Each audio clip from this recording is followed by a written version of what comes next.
नमस्कार। आज बेटी की बारी है। मैं अभी जब सोच रहा था थोड़ी देर पहले कि बेटी के बारे में क्या बोलना है,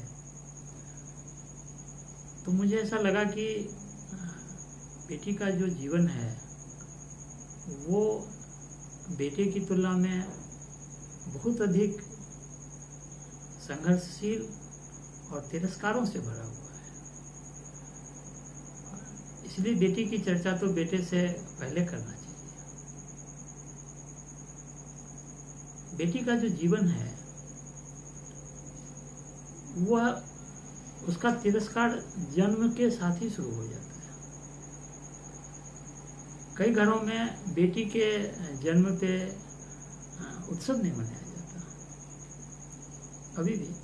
हालांकि उसमें सुधार हो रहा है, अभी उसमें थोड़ा सुधार हो रहा है, लेकिन वो सुधार बहुत बड़ा नहीं है। बेटी हमेशा कंप्रोमाइज की मुद्रा में रहती है। यदि किसी को दो बेटा हो और एक बेटा और एक बेटी हो, दो बच्चे हों और एक को पढ़ाने लिखाने की क्षमता हो, एक ही को, तो वो बेटा को पढ़ाएगा।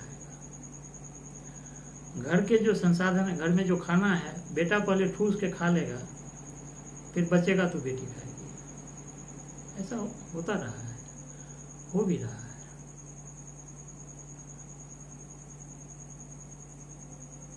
बेटी को भी सरकार को ये कहना पड़ा कि नहीं, नियम पहले भी था कि जो माता पिता का संपत्ति है उसमें बराबर का अधिकार बेटा और बेटी को है, लेकिन उसमें थोड़ी जटिलता थी। अभी जो मोदी सरकार में ये बिल्कुल ही स्पष्ट हो गया, इसमें कभी कोई अभी जटिलता नहीं रही। फिर भी कोई बेटी अपने माँ बाप के घर में भाइयों से हक मांगने नहीं जाती है, इक्का दुक्का छोड़ के।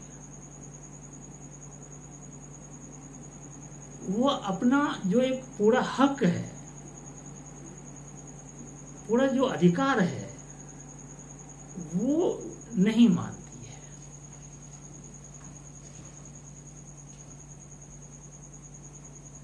इतना होने के बाद भी जो बेटी की ममता है वो माता पिता के प्रति बेटे के तुलना में अधिक कोमलता से भरा हुआ और प्रेमपूर्ण है। इसका क्या कारण है?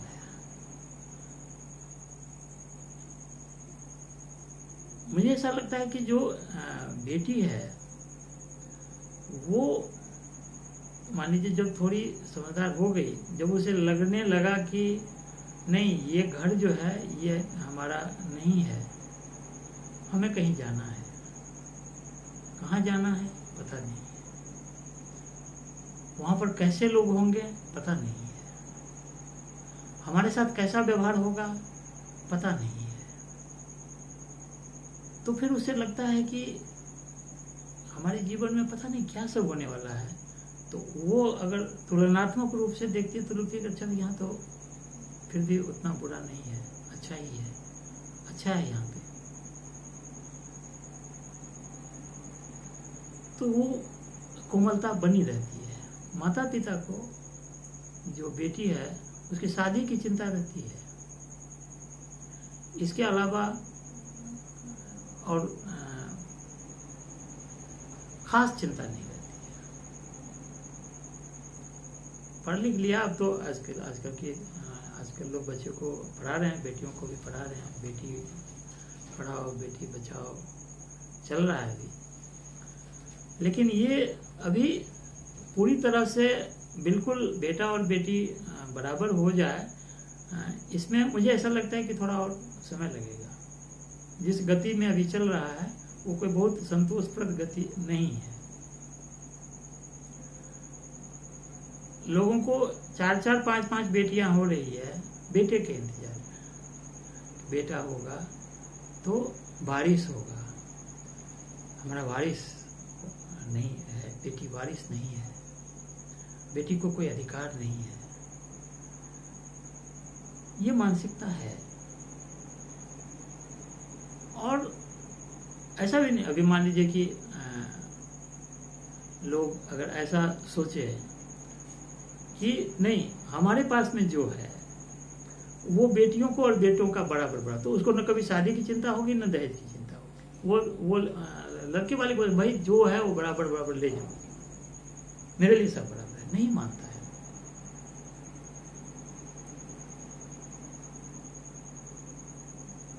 तो ये सब त्रासदी को बेटियां झेलती है, और ये झेलने के बाद भी अधिक प्रेमपूर्ण रहती है, क्योंकि उसका जो जीवन है और उसका जो मनोदशा है वो एक ये चीज उसमें एक सहनशीलता बढ़ाता है, उसकी सहनशीलता अधिक होती है। इसीलिए माता पिता को जितना बेटी चिंता करती है बेटा नहीं करता है। भले लोग सोचे कि सब कुछ बेटा के लिए ही करे और बेटा के लिए ही मरे, बेटा के लिए ही सब चीज करे, लेकिन और देखता नहीं, अगल बगल देखता नहीं है कि जो जिसका बेटा था वो क्या हो गया। बेटे कहाँ हैं आपके पास? आपके पास तो न बेटा रहेगा न बेटी रहेगी। आज का जो समय है उसमें आपके पास कोई रहने वाला नहीं है, और आप जाके रह सकते हैं, लेकिन बेटा के पास रह ही सकते हैं इसकी गारंटी नहीं है। इसके लिए बहू की भी मंजूरी जरूरी है, और वो मंजूरी मिलेगी नहीं मिलेगी इसकी गारंटी नहीं है, लेकिन बेटी के पास में गारंटी है, आप रह सकते हैं। तो अगर देखा जाए तो वो तो और भी अपनी हुई ना, और भी अपनापन हुआ ना उसमें, लेकिन पता नहीं ये भेदभाव कब तक रहेगा या कहाँ तक चलेगा। ये दूसरा जो कारण है, जो एक माता पिता और बेटी के नज़दीकी में है, नज़दीक होने का है, वो है वियोग की भावना। देखिए भले पसंद नहीं आए, बेटी जन्म ले, भले घर में रोना धोना ही शुरू हो जाए, लेकिन एक बात तो मन में आती है कि ये चली जाएगी। बेटी को भी एक बात तो मन में आता है कि मैं चली जाऊंगी यहाँ से। तो जो वियोग की एक भावना है वो बिल्कुल ही अपना अस्थाई संबंधों में एक अस्थाई रूप से वो घुसी रहती है, और जहाँ वियोग है वहाँ करुणा है। देखिए कोई आदमी कितना भी बुरा हो, वो मर जाए, आप में को उसमें एक बुराई नहीं नजर आएगी। आपने जिसको जीना हराम कर दिया होगा वो भी अगर मर गया तो फिर आपको उसमें कोई बुराई नजर ही नहीं आएगी, सब अच्छा ही नजर आएगी। और उसका कारण कोई अलग नहीं है, उसका जो कारण है, अगर कोई कारण आपको नहीं मिलेगा कि अब क्या कहें, वो तो सब दिन अच्छा काम कुछ कभी किया नहीं, फिर आप कहेंगे कि वो दिल का बुरा नहीं था। और ये कोई गलत बात नहीं कहेंगे, दिल का बुरा कोई नहीं होता है इस दुनिया में, दिल का बुरा कोई नहीं होता है।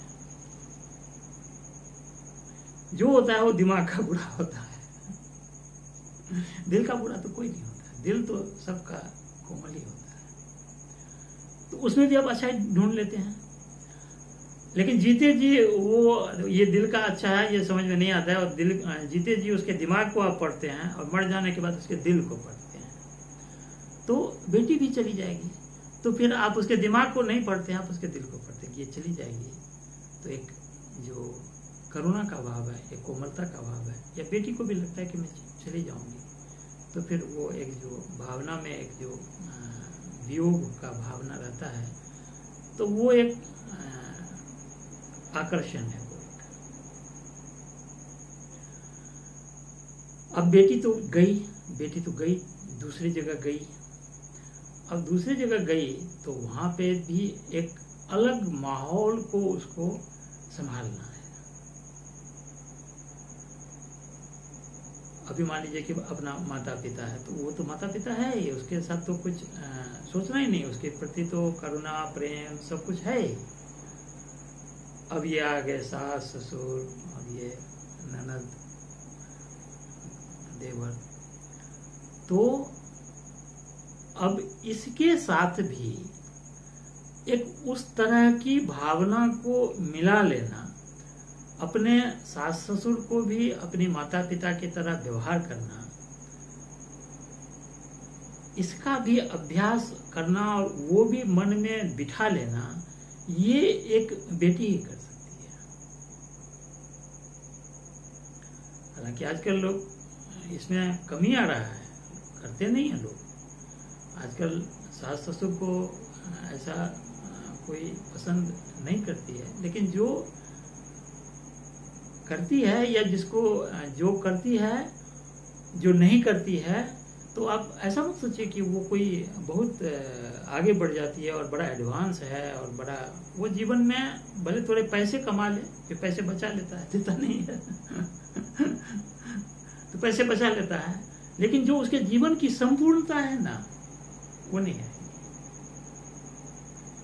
जीवन की जो सार्थकता है, जीवन की जो संपूर्णता है, वो बेटियों में तभी आएगी कि जब वो जिस तरह से माता पिता के तिरस्कारपूर्ण व्यवहार को भी उसने एक करुणा ढूंढ लिया, एक ममता ढूंढ लिया, एक प्रेम ढूंढ लिया, और वो कि नाटक वाला नहीं, बिल्कुल दिल का प्रेम ढूंढ लिया।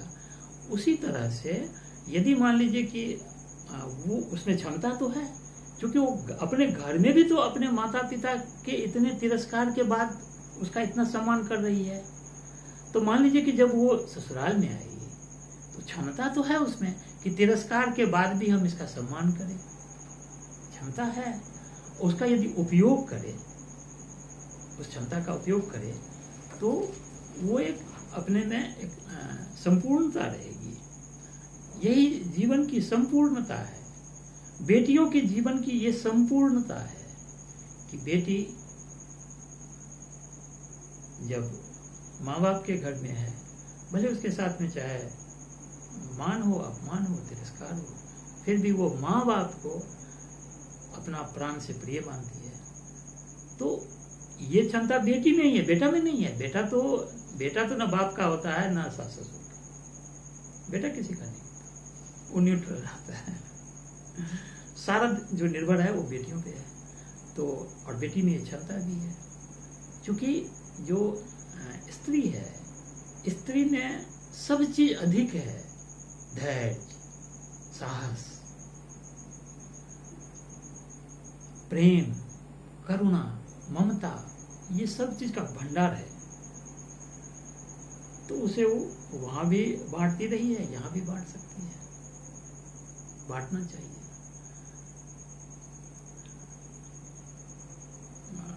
अभी समय भी अधिक हो गया और बेटियों की कहानी तो समाप्त होने को नहीं आ रहा है, लेकिन समय अभी इजाजत नहीं दे रहा है।